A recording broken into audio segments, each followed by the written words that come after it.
I was sentenced not in a courtroom, but in a corridor that smelled of damp parchment and burnt incense. The clerk never looked at my face.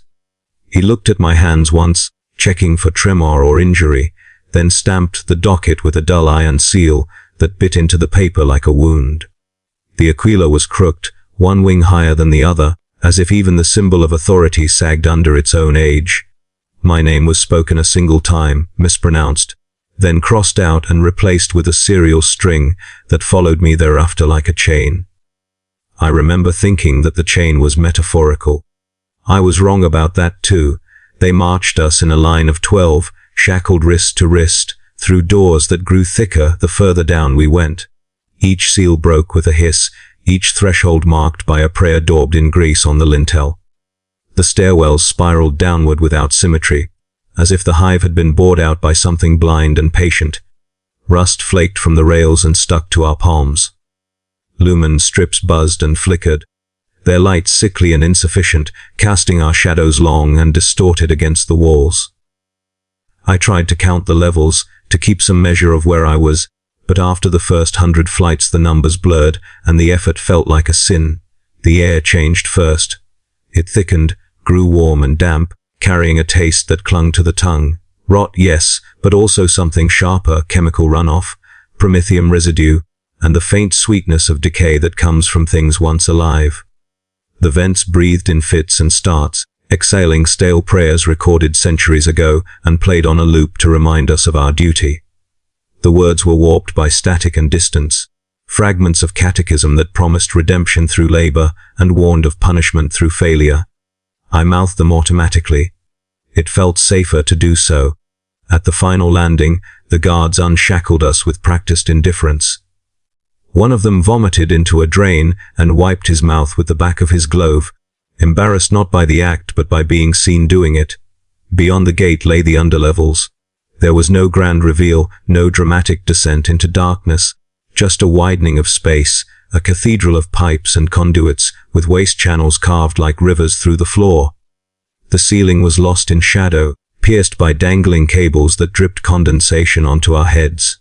Somewhere far below, machinery groaned in a rhythm that suggested a heart, slow and immense. A supervisor awaited us, robed in oil, stained grey, augmetic eye wiring as it focused on each of us in turn. He recited our assignments from a slate without inflection. Sanitation auxiliary, waste guidance, obstruction clearance. The words were clean and orderly, nothing like the reality they represented. When he reached my serial, he paused, glanced up, and nodded once. That nod felt heavier than the shackles had. It meant I was acceptable. It meant I would be used. They issued us our gear in silence hazard suits, patched so many times the original fabric was barely visible, respirators that smelled of previous mouths, boots with soles eaten thin by acid. My suit pinched at the shoulders and sagged at the knees. It had belonged to someone larger once, or perhaps to someone who had simply not lasted long enough to break it in. As I sealed the clasps, I felt a claustrophobic pressure settle over me, as if the hive itself had wrapped its fingers around my ribs. We were given a single instruction before being dispersed: follow the flow. In the underlevels, everything flows downward: waste, heat, bodies, responsibility. To resist that flow is to be marked as obstruction. I did not yet know what happened to obstructions, but the way the supervisor's augmetic eye lingered on the word told me enough. Somewhere nearby, a siren wailed, low and mournful, then cut off abruptly. No one reacted. I remember thinking, absurdly, that this could be temporary, that if I kept my head down, met my quotas, memorized the litanies, I might one day be reassigned upward, back toward air that did not burn the lungs, toward light that was not filtered through grime and doctrine. The Imperium thrives on such thoughts. They are the lubricant that keeps the machine turning. Hope, applied sparingly, reduces friction. My first steps into the waste channels were tentative. The surface rippled underfoot, a sluggish current of grey, brown slurry that tugged at my boots. The smell intensified, forcing its way past the respirator seals. My stomach clenched, but I swallowed it down. Around me others gagged or whimpered softly. One man laughed, high and hysterical, until an overseer cracked a baton against the rail and told him to conserve breath. As we worked, guiding debris toward intake grates with hooked poles, I became aware of the sounds beneath everything else.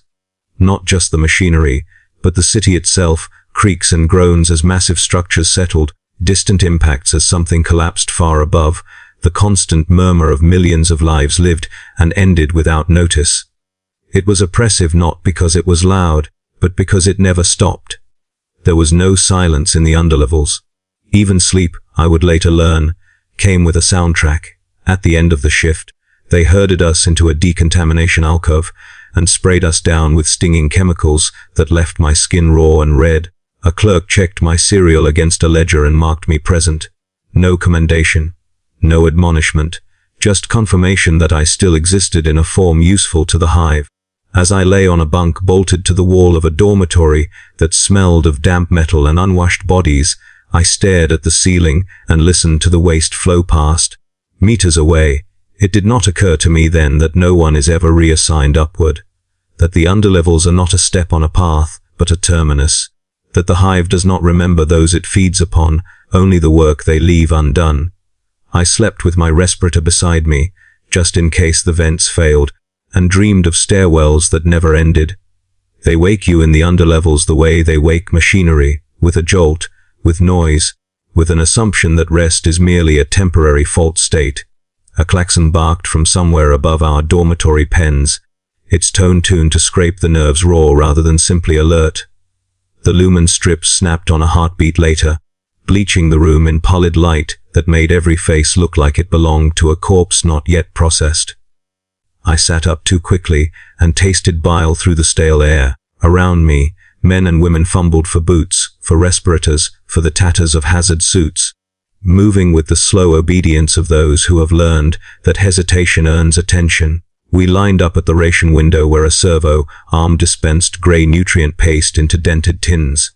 The paste had a faint metallic tang, like chewing a coin, and a texture that clung to the teeth. A clerk watched our cereals pass beneath his Auspex scanner, each beep confirming we were still counted. A second beep would have meant a discrepancy. Discrepancies are expensive. I ate quickly not because it was good, but because hunger in the underlevels is a knife that sharpens itself overnight. Someone behind me coughed wetly and tried to hide it. I could smell the fear of contagion before the medici ever arrived. Then the march. Always the march. Down corridors lined with pipework sweating condensation, past alcoves where half-melted candles burned before grimy icons, their flames fighting a losing war against drafts and damp. In some niches, scraps of parchment prayers were pinned to the metal with rivets, ink running from humidity, until the words became dark smears. The hive is a place where everything dissolves flesh, paint, memory.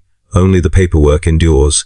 Our station that cycle was designated Waste Channel Theta 17, a high-throughput effluent corridor, according to the slate. In practice it was a trench cut into the floor of a cavernous maintenance hall, wide enough for 2 men abreast, filled to the thigh with a churning mixture of industrial runoff, human refuse, and worse things that no one named aloud. Steam rose from it in sluggish curtains, carrying a hot stench that seeped into the suit seams and lived there. The current was slow but relentless, tugging at my legs like a hand that wanted to pull me under and keep me. I stepped in and the heat hit immediately, a smothering blanket that wrapped around my lungs. Even through the respirator filter, the air felt thick, weighted with chemical vapors. Each breath became work. The surface of the flow was flecked with oil iridescence, bubbles that burst with little sighs, and clumps that bumped against my shins with sickening familiarity. A gloved hand found one of those clumps and pushed it aside. Hair, pale skin, an arm bent at an angle no living joint permits. The suit glove dulled the sensation, but not the understanding. The dead were part of the stream the same as the sludge. They were simply another kind of obstruction.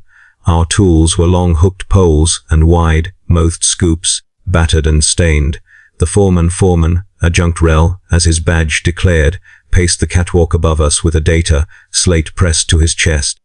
He had a Vox grill grafted into his throat, so when he spoke it was through static and metallic distortion, as if the words had to be filtered into acceptability. Maintain flow alignment, he rasped.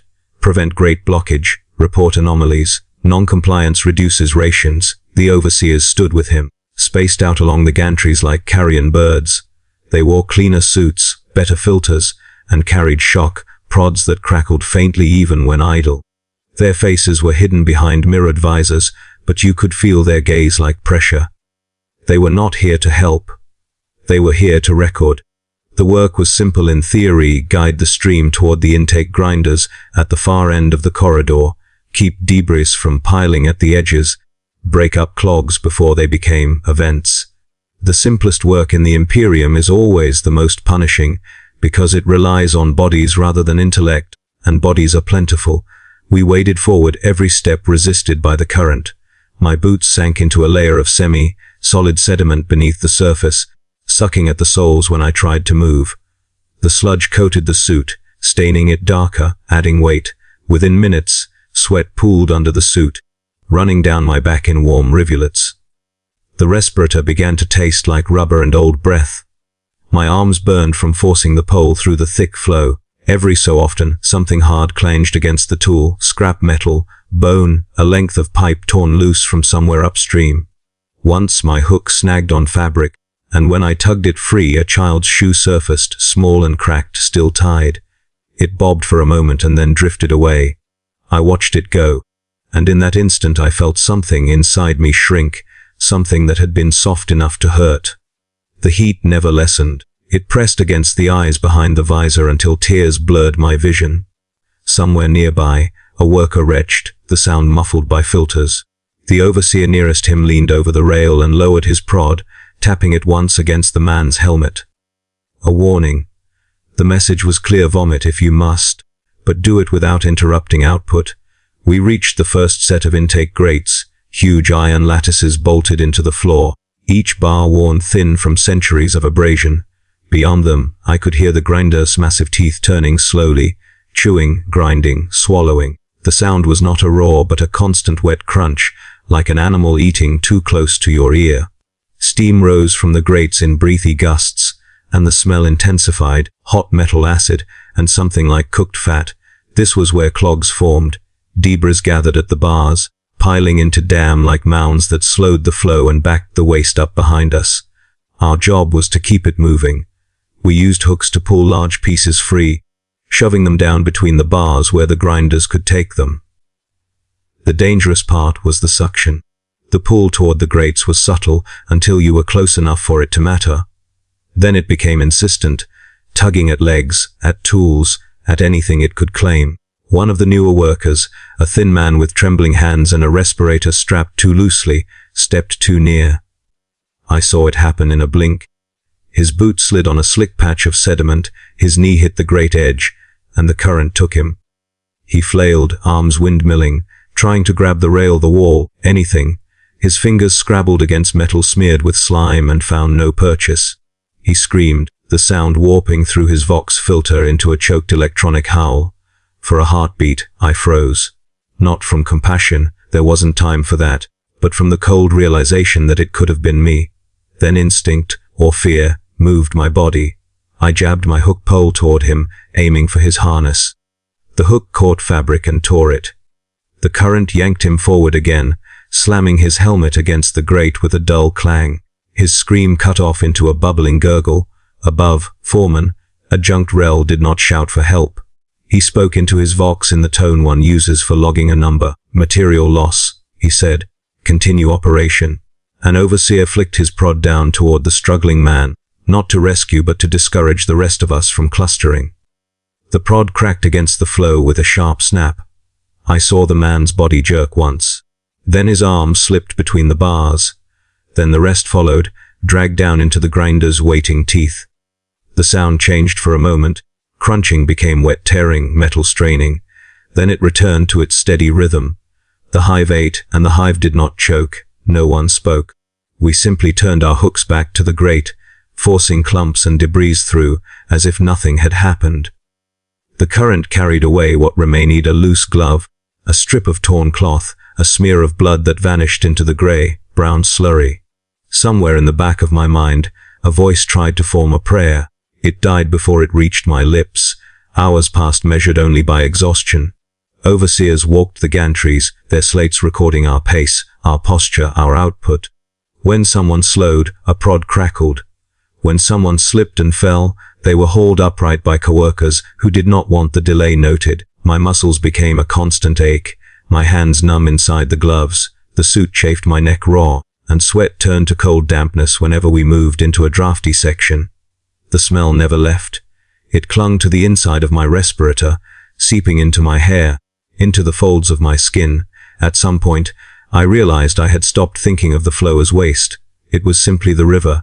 The river was eternal, and we were the stones placed in it temporarily to guide it. Stones wore down. Stones broke. Stones were replaced. The hive did not care what shape you were, only that you did your part before you were ground away. Near the end of the shift, my stomach clenched with nausea, not from smell, my senses had dulled against it, but from the constant heat and exertion. I swallowed hard, forced my mouth to stay shut. Vomiting meant slowing, slowing meant attention, attention meant punishment. I watched others suffer the same calculus, bodies shaking with strain, eyes hollow behind visors, hands trembling on poles.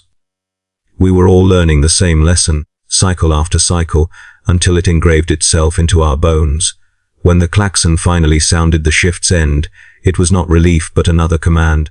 We slogged out of the channel, dragging our heavy suits, leaving trails of sludge that steamed on the metal floor.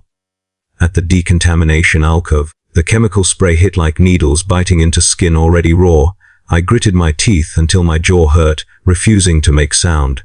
A clerk scanned our serials again, noting who returned. I noticed he did not ask about the thin man who had been taken.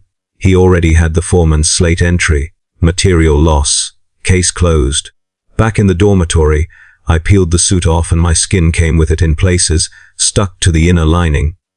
The air felt cold without the suit's stifling heat, but the stench lingered anyway, embedded in me.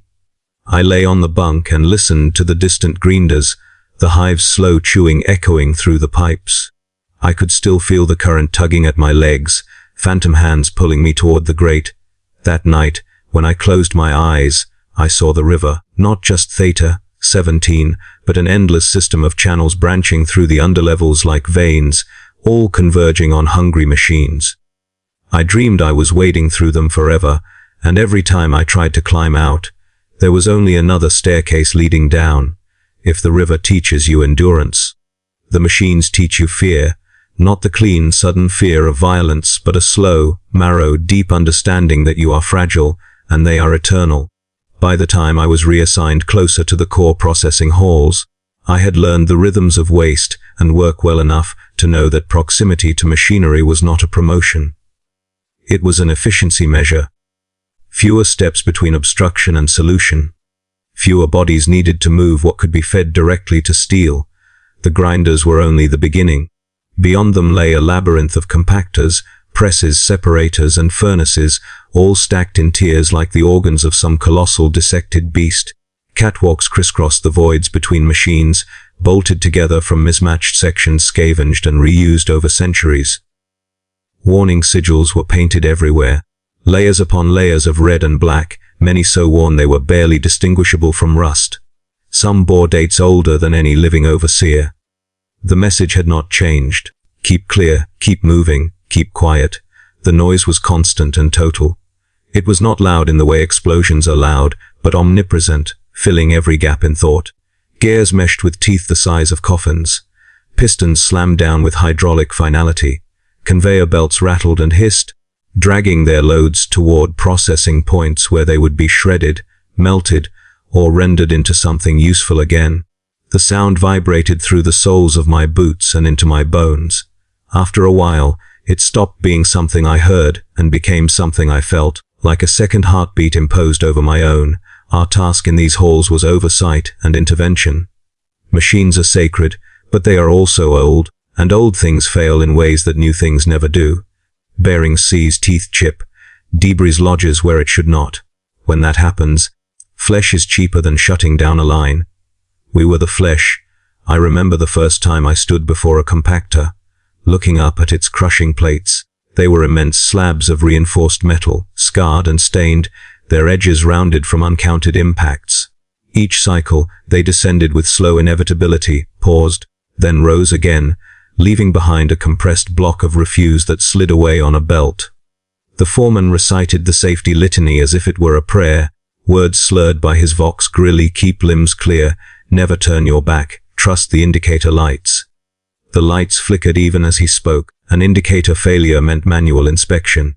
Manual inspection meant climbing down into the maintenance recess beneath the plate housing while the machine idled in safe mode, its power reduced but never fully cut. Full shutdown required authorization from 3 departments and a stamped request form. Safe mode required only a signature. We all knew which option would be chosen. I was sent down with another worker, a broad-shouldered man whose serial marked him as having been here longer than I had.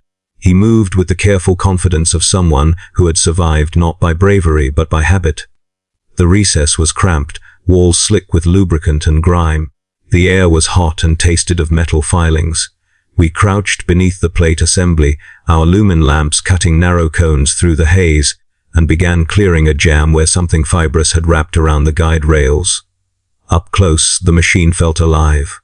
Not sentient, no one would ever claim that, but active, present. The hum of its systems was a low growl, a warning. Every few seconds, a tremor ran through the housing as the plates cycled above us. Dust and flakes rained down with each movement. My companion worked quickly, methodically, cutting away the obstruction with a vibro knife. I held the lamp and tried not to think about the weight suspended overhead. It happened fast. A fluctuation in the hum, a change so subtle I might have missed it if fear hadn't sharpened my senses. The indicator light above flickered from amber to red and back again. My companion looked up, eyes wide behind his visor, and opened his mouth to shout. The plate descended, not fully, not at first, just enough to crush the space where his shoulders had been. The sound was not a scream but a wet, compressed grunt, cut short as ribs collapsed and lungs emptied. His hands flailed once, striking sparks from the metal housing, then went still. The machine shuddered, confused by the unexpected resistance, then compensated. The plate came down the rest of the way. I was splashed with something warm and viscous. My lamp fell from my hand and clattered to the floor, its beam spinning wildly. In that spinning light, I saw what remained of him, spread and flattened, indistinguishable from the refuse he had spent his life managing. The machine paused, as it always did, then rose again, leaving behind a red, smeared cavity and a compacted block that slid obediently onto the belt. Above, an alarm chimed briefly and was silenced. The foreman's voice crackled over the vox. Material loss. Note indicator malfunction. Continue operation. I did not remember climbing out of the recess. I found myself back on the catwalk, hands shaking so badly I had to grip the rail to stay upright. An overseer stood nearby, slate in hand, his mirrored visor reflecting my own distorted face back at me. He tilted his head slightly, a gesture that might once have meant curiosity. Return to station, he said. Downtime logged. No one asked if I was injured. No one asked if I needed rest. The only question that mattered was whether the line was moving again. It was. The belt carried on, bearing its compressed blocks toward the furnaces. Somewhere downstream, my companion would be reduced further, rendered into base components, recycled. In that way, he would serve the Hive longer in death than he ever had in life. After that, I began to hear the machines even when I was away from them. In the dormitory, in the ration line, in my dreams. The grinding, the crushing, the endless mechanical patience. It crept into my thoughts, replacing words with rhythms. I caught myself timing my breaths to match the cycles, my heart trying to synchronize with steel. When I slept, I dreamed of teeth and plates and belts, of being fed forward inch by inch towards something that did not care whether I screamed. Others felt it too. You could see it in the way they moved, hesitant near machinery, flinching at sudden noises, eyes darting to indicator lights. Some tried to appease the machines with whispered prayers, touching the housings reverently before starting work. Others grew reckless, as if daring the steel to take them and be done with it. Both approaches ended the same way, eventually. The machines did not reward faith or defiance. They rewarded predictability. The worst part was learning that the machines were not the enemy. They were simply doing what they had been built to do, endlessly and without malice. The true cruelty lay in how easily flesh was slotted into their cycles, how seamlessly a human death could be absorbed into a process flow. The ledgers reflected this perfectly. Losses were numbers, downtime was sin, continuity was virtue. One cycle, I was assigned to night maintenance, when the lights were dimmer and the halls felt even more cavernous.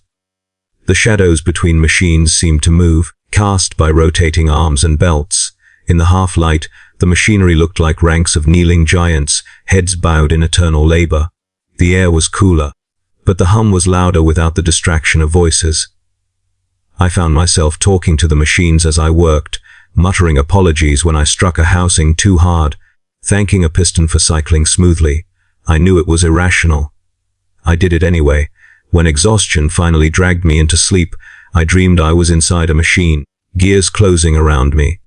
I could feel the pressure building, hear the metal creak as it took my weight. I tried to wake myself before the final crush, but the dream held me fast. When I did wake, gasping, the grinders were still turning somewhere far below, and my heart was still beating in time with them. That was when I understood that survival was not the goal. The Hive did not want me alive in any meaningful sense. It wanted me functional, replaceable, willing to step into the recess when the indicator light flickered. Continuity mattered. Everything else was negotiable. Sickness in the underlevels does not announce itself with drama. It seeps. It insinuates itself into the small gaps left by exhaustion and filth, settles there, and waits. By the time you realize something is wrong, the protocols have already been triggered somewhere far above you, stamped and countersigned by hands that will never touch what you touch. It began with itching, not the ordinary itch of sweat trapped under a hazard suit, but something deeper, insistent. Beneath my left shoulder blade, then along the inside of my thigh, places I could not easily reach. Scratching did nothing. It only spread the sensation, like sparks jumping from wire to wire. Others complained quietly of the same thing, murmured exchanges during brief lulls in work. We all knew better than to raise our voices. Illness is a liability, and liabilities are tracked. Then came the sores. They bloomed under the suit, angry and wet, weeping through the fabric in dark stains. The skin around them felt hot, tight, as if stretched too thin. When I peeled my suit off at the end of a shift, the smell hit me, sweet and rotten at once, like fruit left too long in a sealed container. I gagged, bit it back, and inspected myself in the dull reflection of a metal locker. The sores pulsed faintly, as if they had their own rhythm. I cleaned them with rationed disinfectant, and whispered a prayer I barely remembered the words to. The next cycle, 2 workers failed to report for duty. Their bunks were stripped bare, sheets incinerated, names removed from the roster. No announcement was made. Absence was explanation enough. By the 3rd cycle, coughing had joined the itching. Deep, rattling coughs that shook the chest and left a copper taste in the mouth. I wrapped my respirator tighter and worked harder, desperate to appear functional. Functionality buys time. Time is everything. The Medicae arrived without warning. We were herded into a holding bay off the main corridor, a space usually reserved for spare parts and broken tools. Servo skulls drifted overhead, lenses wearing, bathing us in cold blue light. The Medicae wore sealed white suits marked with red sigils of biohazard containment. Their voices came through vox grills, distorted and distant, as if they were already speaking from another world. Remain still. Present forearms. They moved down the line with injector tools and scanners, never touching us directly. Needles punched through suit fabric and skin alike, drawing samples that vanished into sealed vials. Auspex beams swept over our bodies, lingering on the worst lesions. Each scan produced a chime or a flat buzz. The sounds were recorded. Everything was recorded. I watched as the worker beside me, a woman whose name I had never known, only her serial, received a prolonged buzz. The Medica paused, consulted a slate, and nodded. 2 orderlies stepped forward, gripping her arms with mechanical clamps. She protested weakly, voice cracking through her respirator, insisting she could still work, that she had met quota last cycle. The Medicae did not respond. A red sigil was slapped onto her chest, adhesive biting into the suit. Category active contagion. She was pulled away through a sealed door at the far end of the bay. I heard it close with a heavy thud, followed by the hiss of pressurization. Someone began to pray aloud. An overseer silenced him with a prod. Those of us who remained were scanned again. My sores earned me a pause, a flicker of amber on the medic's display. He tilted his head, adjusted a setting, and scanned once more. The buzz that followed was shorter this time. Functional, he said. Restricted duty. Monitor progression. A yellow sigil was affixed to my suit, categorizable. Not healthy. Not safe. Acceptable. The holding bay was purged after that.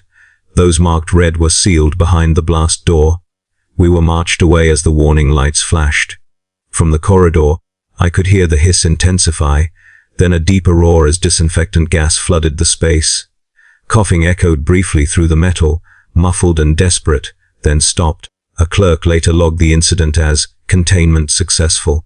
The hive does not waste gas on failure. Work continued. It always does. Even as my vision blurred at the edges and my hands trembled on the tools, the overseer's slates ticked onward. The machines did not care that my joints ached or that my skin burned beneath the suit. The waste still flowed. The quotas still applied. When I slowed, a prod reminded me of my obligations. When I stumbled, a coworker hauled me upright, fear sharp in his eyes, not for me, but for the delay my fall represented. At night, the fever dreams began. I lay on my bunk shivering, sweat soaking the thin mattress, lungs burning as if I was still breathing chemical vapor. I dreamed of the medic bay, of the sealed door, of gas filling my lungs, while a clerk somewhere stamped forms. I dreamed of sores opening into mouths that whispered my serial number over and over. When I woke, the grinders were still turning, and my shift timer was counting down to wake up. The sores spread, they cracked and bled, sticking to the suit lining until removing it tore fresh wounds. I stopped cleaning them properly, disinfectant stung too much, and pain is a distraction. I learned to move carefully, conserving energy, hiding the worst of my symptoms. I learned which Medicare patrols to avoid, which overseers were too busy to look closely. Survival became a matter of navigating bureaucracy as much as disease. One cycle, a man collapsed in the waste channel, coughing blood into the flow. The river carried it away, pink froth dissolving into grey, brown slurry. An overseer ordered us to keep moving.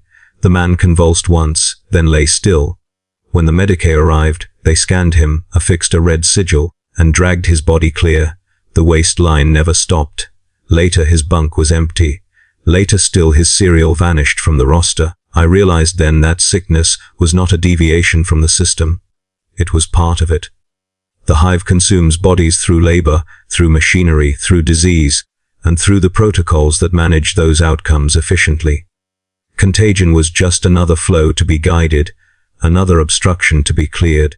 The medici were sanitation workers of a different kind. My own clearance status never improved. Each scan logged me as stable deterioration. Each cycle I remained functional was a small victory, noted somewhere in a ledger I would never see. I stopped imagining recovery. Recovery implied an upward path, and I had learned better by then. The best I could hope for was delay. The fear changed shape after that. It was no longer the sudden terror of machinery or the crushing exhaustion of labor. It became a constant background dread, a knowledge that my body was betraying me from the inside while the hive watched with clinical interest. Every itch might be the tipping point. Every cough might draw the wrong kind of attention, and yet each time the klaxon sounded, I rose. I sealed my suit. I stepped back into the river of waste and guided it toward the grinders. Because the paperwork said I was still functional. Because functionality is all that is required. Because until the scan buzzed red, I belonged to the hive. The collapse did not begin with a warning siren or a prayer over the vox. It began with a sound so deep and final that my bones felt it before my ears did, a groan, drawn out and resonant, like the hive itself exhaling after centuries of holding its breath.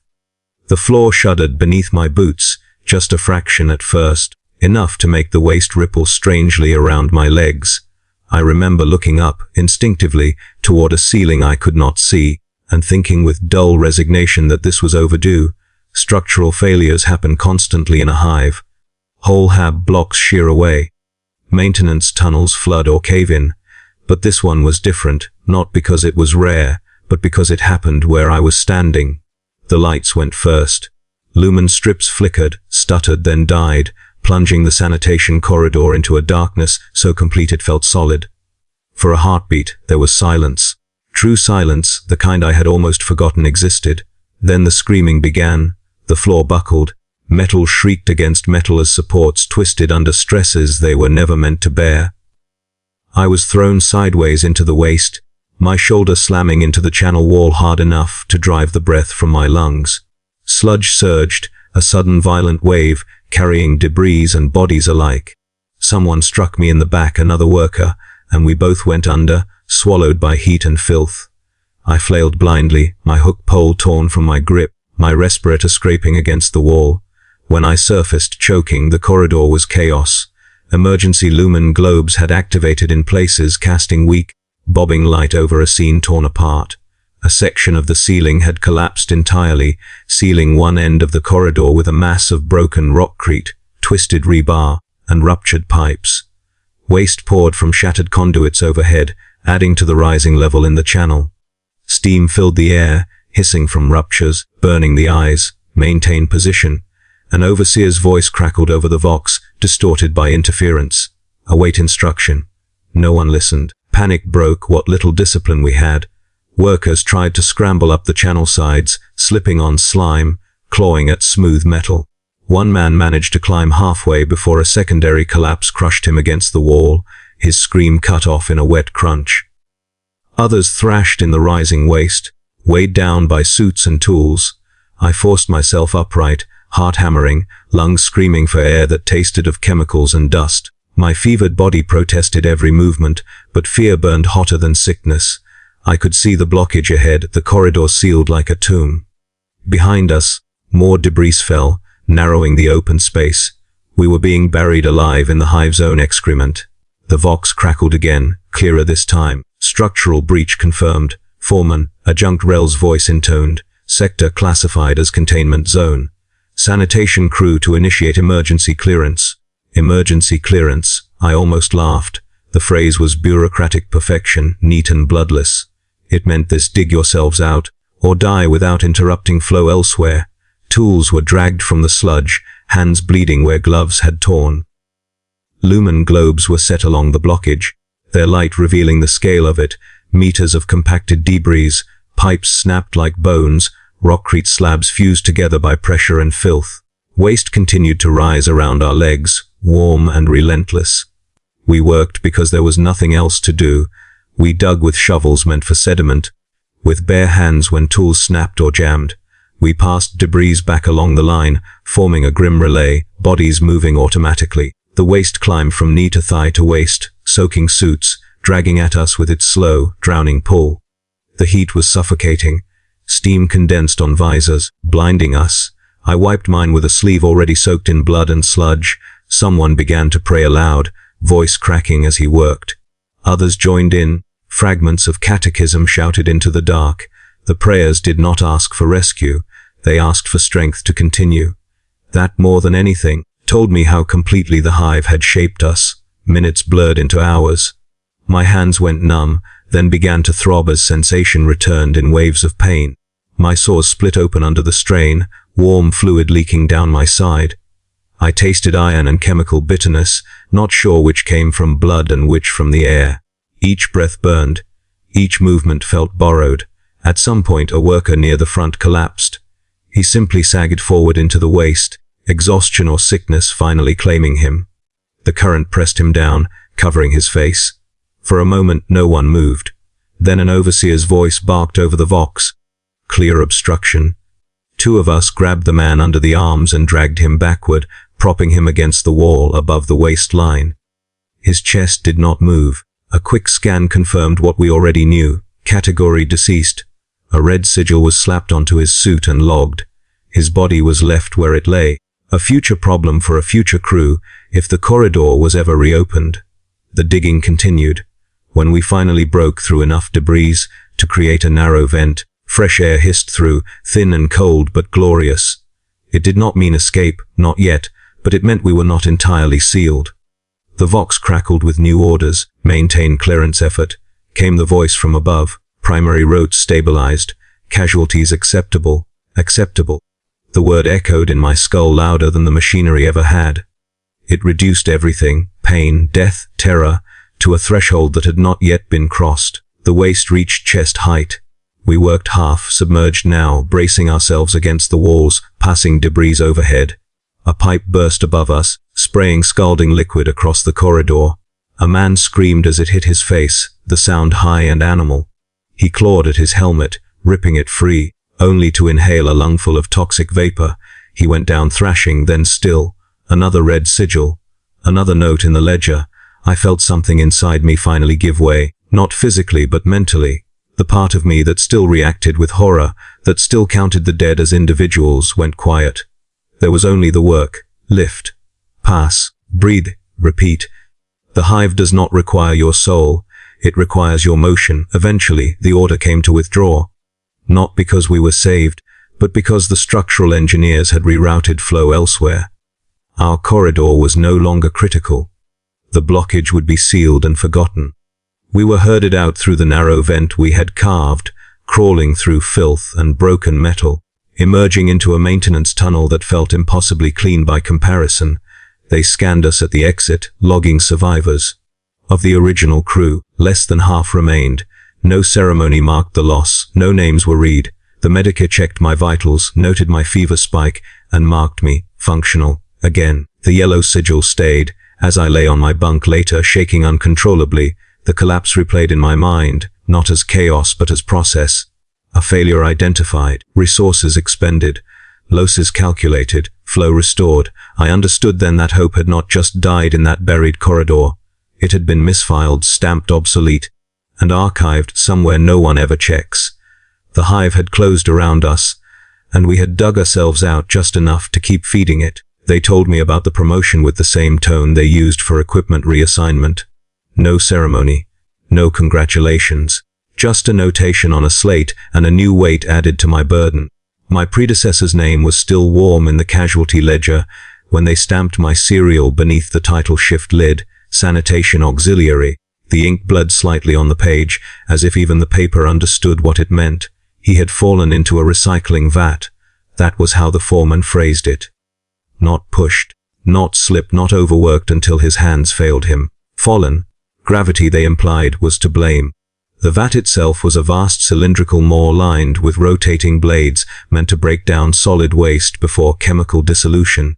He had been leaning too far over the railing, baton in one hand, slate in the other, shouting at a worker who had slowed.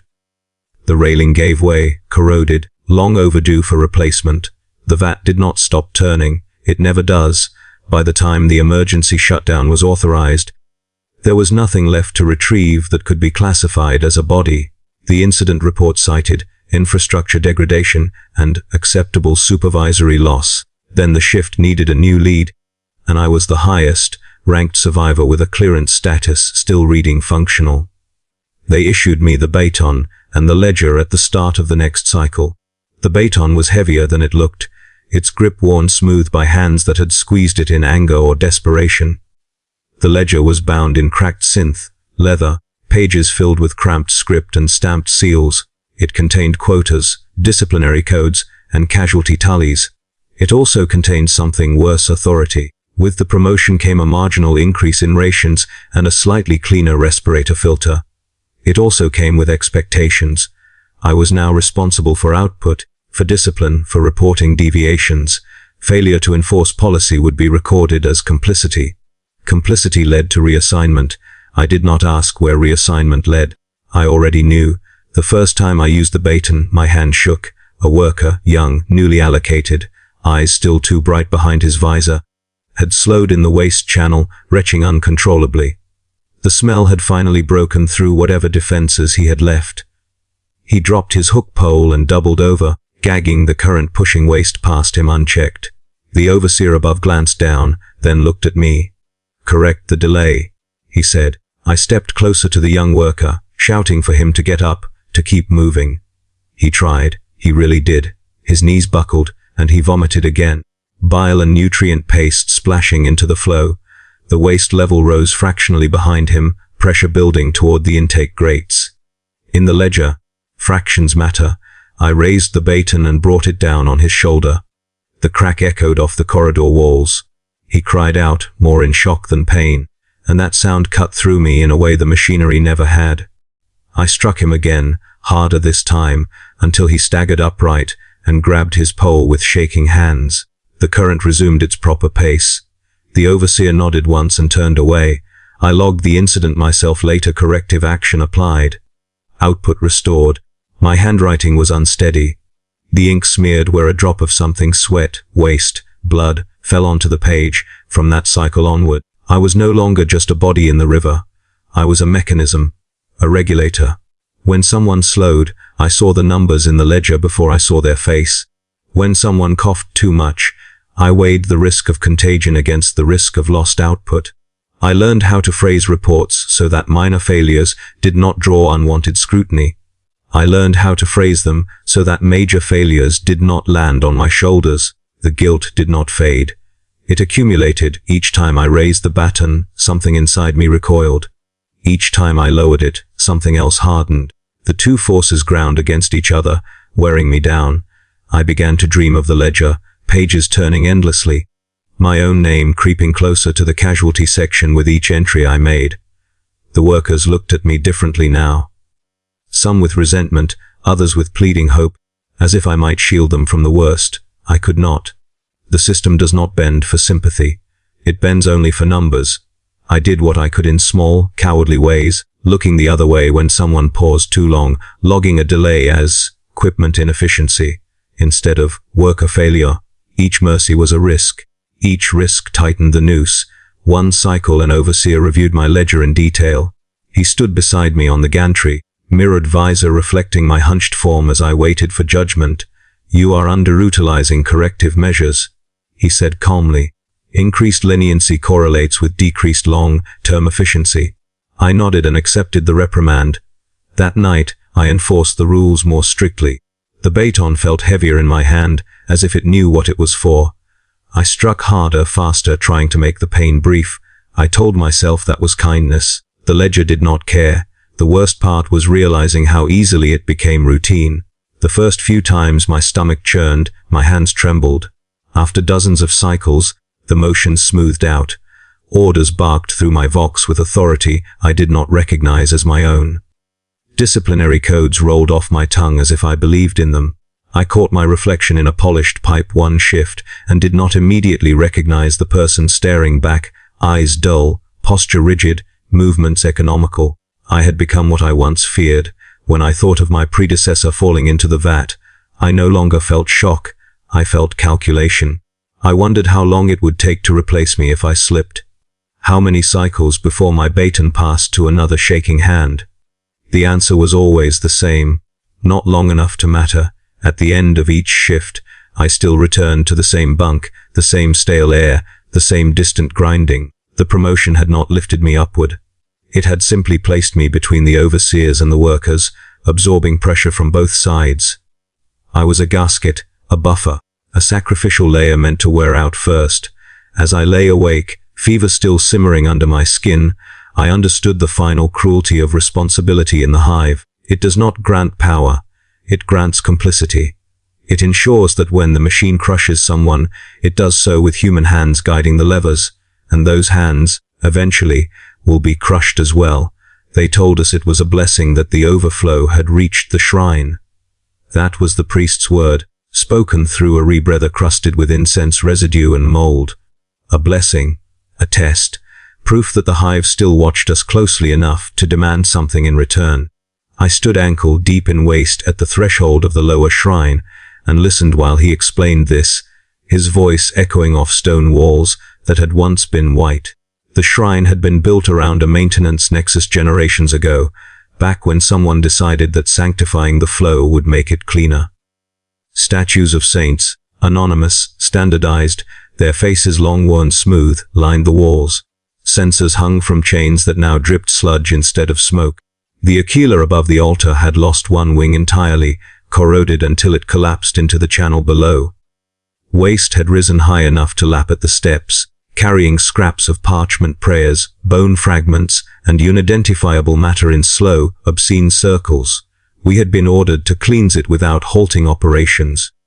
That was the phrase used in the directive, ritual cleansing while maintaining throughput. I read it twice to be sure. Shutting down the flow would have required authorization from the Ecclesiarchy, the Sanitation Guild, and the Structural Authority. It was easier, cheaper, to send us in with tools and prayers and tell us to make it acceptable again. The priests supervised from a raised platform, chanting litanies that praised endurance and obedience. Their boots were clean. Their robes were hemmed high to avoid contact with the waste. Servo skulls hovered nearby, recording the rite for archival purposes, lenses clicking softly as they captured every indignity. I divided the crew into teams, my voice steady despite the sickness burning behind my eyes. We waded into the shrine with shovels, brushes, and purification solvents that stung the skin and did nothing for the smell. The waste here was thicker, fouled by backflow and stagnation. Each step pulled at us like it wanted us to kneel. The first task was the icons. We lifted them one by one from the sludge, scraping filth from cracked marble and corroded bronze. Faces emerged slowly, eyes hollowed, mouths chipped, features blurred until they were more suggestion than likeness. The paint peeled away under our brushes, revealing bare stone beneath. I wondered, not for the first time, how many prayers had been whispered to these figures before the hive drowned them. I wondered if the prayers had gone anywhere at all. A worker beside me gagged as he cleaned a fallen reliquary, its contents spilled and ruined. Inside were finger bones, yellowed and cracked, once sealed in glass. Now they floated free, bumping gently against his gloves. He hesitated, frozen between reverence and revulsion. Continue, I told him, sharper than I meant to. The overseer's visor turned slightly in our direction. The priest paused his chant and looked down at us, expression unreadable. The worker swallowed and plunged his hands back into the sludge. As we worked, the waste continued to rise and fall with the pulse of the hive. Each surge brought fresh filth, undoing minutes of labor. It was like trying to clean a wound while the bleeding continued unchecked. The absurdity of it pressed down on me harder than the heat. We were not restoring sanctity. We were performing compliance. The priests moved among us occasionally, sprinkling holy unguents onto surfaces we had just scrubbed. The oils mixed with the waste, forming rainbow sheens that drifted away. One priest stopped beside me as I scraped excrement from the base of the altar, my arms trembling with exhaustion. Do you feel the weight of this place? He asked. I feel the work, I replied. He nodded, as if that were the correct answer. The sacred is not separate from the profane, he said. The Emperor tests us by placing both in our hands. I did not respond. I was too busy prying a clump of hardened refuse from between engraved prayers on the altar face. The words beneath were barely legible, their meaning eroded by centuries of touch and neglect. I wondered how long it would be before my own name, my own serial, eroded from the ledgers that defined me. One of the team slipped near the shrine steps, losing his footing on a slick of grease and waste. He fell hard, his helmet striking stone with a hollow crack. He lay still, half submerged, the flow lapping at his visor. For a moment, no one moved. I stepped forward and dragged him upright, water sloshing from his suit. His eyes stared back at me through the visor, unfocused. I tapped the glass, called his serial. No response. I pressed my ear to his helmet and heard nothing but the distant machinery. The priest looked down from the platform. Is he alive? I scanned the worker quickly, my auspex chiming. Negative, I said. Deceased.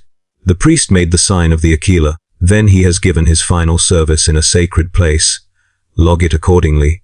Accordingly, I affixed the red sigil myself and marked the ledger. Death during ritual cleansing. Outcome acceptable. The words felt heavier here, in this space meant for worship, but they fit just as well as they always did. The body was moved to the side, propped against a statue whose face had been worn smooth long before either of us were born. The work continued around him. As the cycle wore on, the shrine began to look presentable. Not clean, not truly, but compliant. The altar surface was visible again. The icons stood upright, their bases still submerged but their faces exposed. Candles were lit, their flames guttering in the damp air. The priests raised their voices, satisfaction creeping into their tone. The waste flowed on. When the final chant ended, the shrine was declared restored. The directive was closed. The servo skulls drifted away, carrying records of obedience and sacrifice. We were ordered back to our regular stations, boots squelching as we waded out, leaving behind a place that was sacred again only on paper. As I paused at the threshold, I looked back once more. The waste was already creeping higher, undoing our work inch by inch. The Aquila's broken wing disappeared beneath the surface. The altar steps vanished. The shrine was returning to its natural state, reclaimed by the hive's endless appetite. I understood then that the city consumed everything equally. Flesh, faith, stone, nothing was exempt. The sacred was not protected, it was merely processed more slowly. That night, as I lay on my bunk, the smell of incense still clinging to me beneath the filth, I realized something had shifted inside me again. Not broken, exactly settled. I no longer expected meaning from the rituals we performed. They were another form of sanitation, another way to keep the flow moving by pretending that decay could be named holy. The hive did not care what we called it. I do not know how long I have been on shift. The chronometers were removed from the dormitory first, then from the corridors, then from the ledgers. Timekeeping was deemed a distraction, a source of inefficiency. The hive measures time by output now, by flow rates and casualty curves. Cycles blur together until they lose meaning. Wake, work, endure, repeat. If there is a beginning or an end to it, I have not seen either. My body is failing in small, careful ways. Joints grind when I move, cartilage worn thin by damp and strain. My lungs whistle faintly with each breath, scarred by chemicals and infections that were never fully treated. The sores never healed, they simply stopped hurting as much, edges hardening, skin thickening around them into something less human. The medicus still scan me occasionally, their auspex chiming the same verdict every time. Functional decline within acceptable parameters. Acceptable is a wide word. It has room for a lot of pain. I stopped reporting symptoms cycles ago. Reporting invites scrutiny, and scrutiny invites reassignment. I have seen where reassignment leads to places with less light, less oversight, and shorter survival curves. Here, at least, I know the rules. Here, the machines are familiar, their hunger's predictable. The baton is worn smooth now. It fits my hand like it was made for it. I do not think about that. The ledger grows thicker with each cycle, its pages filled with neat entries in my own hand. Names, serials blur together, losses, delays, corrective actions. Sometimes I recognize a number and feel a faint pressure in my chest, a memory trying to surface. I push it down and turn the page. The ledger does not care about memory, it cares about completeness. The underhive hums around me, eternal and vast. Pipes throb with pressure. Grinders chew without pause. Somewhere far above, millions live their lives without ever thinking about where their waste goes, where their broken things end up, where the people who clean it all disappear to. That ignorance is a luxury purchased with our labor. It is one of the hive's greatest efficiencies. I have watched entire crews cycle through beneath me now. New allocations arrive with the same hollow hope I once carried, thinking this is temporary, that debt can be paid off in filth and silence. I no longer correct them. The truth would change nothing, and false hope keeps them moving longer. Hope is another resource to be managed. Sometimes, in the rare moments when the machinery falters just enough to create a lull, I listen to the hive more closely. Beneath the noise there is a rhythm to it, a vast, slow pulse. It is not alive, not truly, but it behaves like something that wants to continue. It adapts, it consumes, it sheds parts that no longer serve. I am one of those parts, I know that. I am just one that has not been shed yet. I think about death less than I used to. Not because I fear it less, but because I understand it better. Death here is not release. It is not even an ending. It is a line in a ledger, a brief disruption in flow, a problem to be routed around. Bodies are recycled, positions are filled. The machine does not pause to mourn components that wear out. It was never meant to. Sometimes I imagine my own entry. Shift lid, sanitation auxiliary, status deceased, cause occupational attrition, outcomes acceptable. I wonder who will write it. I wonder if they will hesitate over the page the way I sometimes do, pen hovering for a fraction of a second before the habit takes over. I suspect they will not. I suspect they will be tired, overworked, eager to finish the entry and move on. I cannot blame them. I taught them how. The shrine flooded again last cycle. Not enough to trigger a directive, just enough to stain the lower steps and extinguish the candles.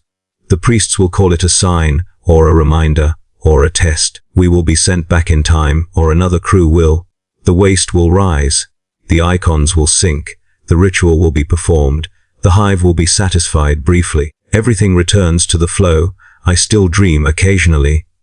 Not of escape, those dreams stopped long ago, but of standing still while the world moves around me, of setting the baton down and letting the river carry me.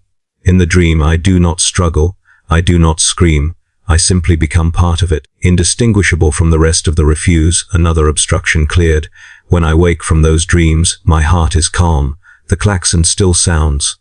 I still rise, I still seal my suit and check my baton and my ledger. My hands move through the motions with practiced efficiency. If there is resistance inside me, it is faint, like an echo fading down a long corridor. The hive does not need my faith. It does not need my loyalty. It needs my presence, my motion, my willingness to remain where I am until I am no longer capable of doing so. In return, it grants me purpose as defined by its own endless appetite. I am still on shift, and I will be, until the moment I am not, and even then, the flow will continue, uninterrupted, carrying everything I ever was toward machines that do not care, in a city that will outlast us all.